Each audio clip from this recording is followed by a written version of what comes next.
Hello book friends, welcome or welcome back. If you are new here, my name is Mel and I have an unhealthy obsession with books, but if you are returning, welcome back book friend. It is lovely to have you back. Today we are going to be chatting about my 2025 TBR. I have a handful, maybe 2 handfuls worth of books that I would really like to try and read this year. Some of them are new releases from this year that I have already read and kind of ticked off that 2025 TBR, but some of them are releases to come, or they could be releases from like last year or the year before that maybe like the second book has come out and I really want to try and get this book series kicked off. So without further ado, let's get into the chatty part. So I have been making a list in my notes app of the books on my 2025 TBR. I actually haven't done a spread for this in my reading journal yet, but I really should. As I mentioned, some books I've already ticked off, so I have the physical copy of them, and some I don't, or I might have them on my Kindle. I will try my best to kind of show you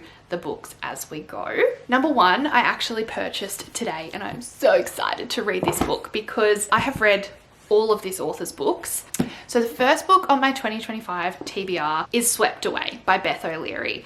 I absolutely adore Beth O'Leary's writing. Her writing feels like a warm, familiar hug to me. I was first introduced to Beth O'Leary when I was a bookseller. It was kind of like my first year as a bookseller, and I think it was like 2017, 2018 when the Flatshare came out, and I read it as an advanced reader copy. I remember sticky noting that thing, and conveniently there's sticky notes all through that book. I just remember tagging things, underlining bits and pieces, and I absolutely fell in love with her writing and her characters and the worlds and the real places, because London and England is just beautiful. I have just followed her ever since. I have been a fan ever since. The Flatshare is certainly my favourite. My next favourite would have to be The Switch, and that's where a grandmother and a granddaughter switch lives. One goes to London and one goes to the English countryside. It's very fun. Her books always have so much humour, but all of the characters are so lovable. So Swept Away is her latest book. All of them are standalones, and this one conveniently has someone who was your one night stand. You're now trapped on a boat with them. So it's confined spaces. I think it's going to be a bit of an enemies to lovers, so I'm really excited for that. And also, how divine is this cover? It's gorgeous. All of her covers are always gorgeous and very graphic and very fun. The next couple on the list were releases that came out in February this year, kind of like January, February time. First one is Dreamgirl Drama by Tessa Bailey. I follow Tessa Bailey's books. I have for years now. For some reason, she's one of those authors that I either follow consistently every release that comes out and I read it as it comes out, or alternatively, I wait until there's a stack of them and then I just binge them back to back, and I love them. They just hit a spot in my brain that I really need. Don't get me wrong, they're a bit spicy, some of them more spicy than others. To date, my favorites would still have to be It Happened One Summer duology and Hook, Line and Sinker. Those two are definitely my favorites, but this was really great. This is part of the like mini sporty standalone interconnected series. From what I remember, I really enjoyed it. There's another one coming out later this year called Picture Perfect, as in picture as in baseball. So I'm really excited to read that as well because hello.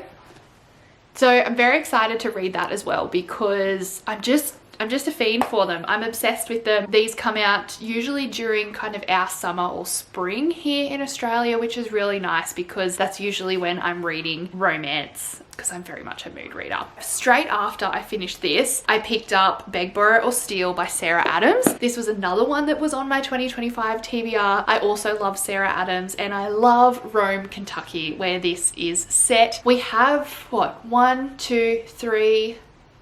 I think this is the 4th book in that little interconnected standalone world. Oh my god, is that right? No, because there's some like sporty ones in between there as well. These ones are a little bit more closed door than what Tessa Bailey writes, but the angst, the build up. This one is two teachers, and it's actually one of the older sisters who we'd been introduced to in the previous books. She is a real closed book. She's very cautious of her feelings, of how much time she spends with people and how much she gives to people. She gives a lot to her family, but she doesn't give a lot to many other people. She comes off as really snarky and really cold, yet she is a primary school teacher, and she is a wonderful primary school teacher. So it's really interesting when her kind of nemesis male primary school teacher, who kind of had a crush on her years and years ago when they were in college, ends up moving next door and also teaching at the same school. Very entertaining. These are kind of like 24 to 48 hour reads for me, and I pick them up knowing that, and I pick them up with the joy in like consuming them in that amount of time and just relishing in it. So that was another one on my 2025 TBR. One that I literally read yesterday, and I have a 24-hour, oh, I better not show you. I have a 24-hour reading vlog coming out of me reading this book. And then another one that I'm going to show you after is Wild and Wrangled by Lila Sage. If you watched like my booktube newbie, if you have watched, probably, I think I might have done like a reading vlog not too long ago where I was rereading all of these books. I am obsessed, and I think it is safe to say Lila Sage is probably my favorite romance writer. I'm gonna say it. I'm doing it. I'm doing it. I seriously am so obsessed with these books, to the point that before I'd even finished this book, I was looking up merch. I was looking up digital art prints to be able to buy and print and put in posters and put in my house and put near my shelves. So I was very, very sad, because this is the final book in the interconnected standalone series of Rebel Blue Ranch. This follows Cam and Dusty, and they have been the ones throughout the story that you've known that they were high school sweethearts, but you know something really horrible happened for them to not be together now, because the yearning and the pining and the stolen looks and the uncomfortableness of when they're in a room together kind of screams, this has history, and this has a history enough that we don't talk about it, because it was really big. It was just awesome to see and read, and I audiobooked as well, so I had like the full immersive experience of the final book in Rebel Blue Ranch. It fulfilled everything that I wanted. I would also say that the flashbacks were divine, because we got to see Cam and Dusty as they were in high school and why we've always felt this way when they're in a room together, and then also see them kind of rebuild that a little bit, but more, or permanent, as they would say. This whole series is a 5 out of 5 star read for me, so if that doesn't tell you anything, I don't know what will. And the other book that I was really excited for, and also as part of my 2025 TBR, but then also in the 24-hour reading vlog that I am recording, is of course Fearless by Lauren Roberts. Both of these two books actually were released just like this past week. Actually, these were April releases. So far I'm actually reading this on Kindle. I am enjoying it. I feel like it's quite repetitive of the first book, which is Powerless. So this is the third and final book in the Powerless series by Lauren Roberts. There is a novella that's kind of tucked in there that is another character's story. I think now getting to this third novel, there actually will be some connections with that book. So far, I'm about 30% of the way in. It feels quite repetitive. It's feeling quite slow. I'm a little bit confused and feel a little bit underwhelmed as to how the books actually started, but I have looked at a few like spoiler-free reading vlogs and also shorts and some Instagram posts and reels and things like that, and most people say that by about the 50% mark you're going to be hook, line and sinker, and also the last 150 pages are an absolute whirlwind, and there are plot twists left, right and center, and the way that Lauren Roberts finishes this series is a masterpiece. So I'm very excited for this. This is on my 2025 TBR. I'm reading it right now. So we are just kicking goals with a lot of these 2025 TBR books. Then another one that's on my shelf and on my 2025 TBR is The Business Bible by Victoria Devine. I am very much a person who would like to have their own business one day, and I admire Victoria Devine because she is an Australian financial advisor who has kind of grown her own business in advising and empowering women to take a grasp and handle and upskill themselves around money language, investing, how to run businesses, but also how to just feel like you can fit in the money world as well. So I have picked this up. Funnily enough, I bought this for myself and then a friend gifted it to me for Christmas because they know this is an area that I find very, very interesting. A girlfriend of mine has also read this, so not only am I receiving this as a gift, but I was gifting this as well. It is a non-fiction, which I'm not usually a non-fiction girly, but when it comes to an area that I'm interested in, I tend to fly through them. But I might also audiobook it because lately I have been audiobooking as well as physically reading at the same time, or I've kind of been mixing it up if I've been going on a walk, and I found that really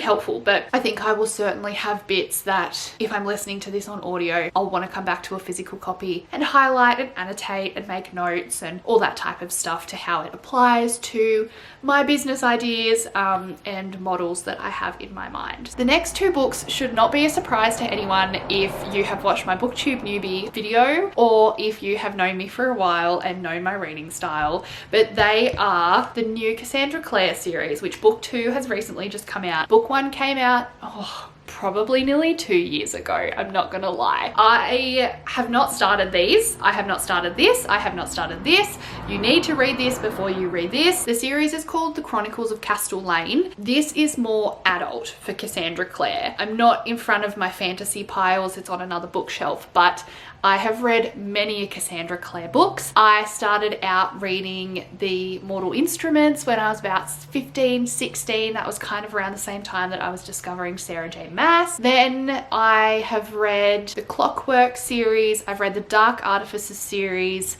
And there's also the one that has Emma Carstairs in it. Can't remember what that one's called, but that's like a newer one of hers. So I've read quite a few and I love her writing. She's another one like Tessa Bailey where she scratches an itch in my brain. And even though these books are quite big, and like if you look at the other young adult fantasy books that she does, like all the Mortal Instruments world, you know those are chunky books. However, even though they're like 700-800 page books, you can fly through them in a weekend because her writing is just like butter. It is smooth, you consume it in a way that you cannot stop, and it's just a slippery slope basically. You start at one book and you just continue and you keep going. I have heard really positive things from these two. I've heard that they are quite different. They are very much more heavy on the adult fantasy side, so we don't see as much romance as what we probably do see it as a focal point in her young adult books. But as in her young adult books, and that whole world and series of the Mortal Instruments, you fall in love with the side characters, and then the side characters end up having a really big impact on the main plot story. So I'm just really excited to see how she weaves all that in. And also these covers are just gorgeous and like they're chunky books, but I'm excited to sink my teeth into these probably in winter because I'm very much like a fantasy winter reader. So another book that is on my 2025 TBR is Quicksilver by Callie Hart. I do not know much about this book, but believe me when I tell you that I have seen this book everywhere and it must be hyped for a reason. I just know that there is fae, there is magic, there is romance, and it's supposed to be a really, really great plot line. It's definitely not a standalone, it's part of a series. When I'm kind of on my fantasy vibes and mood reading, I'll probably chuck this in here as well. I can't wait. Then two books that we don't actually have release dates for yet, but I'm hopeful that they'll come out towards the end of this year. That is Five Found Dead by Solari Gentle. She is the author of The Mystery Writer, The Woman in the Library, and also the Roland Sinclair series, which all of them are fantastic. She has just this beautiful way of writing that you have no idea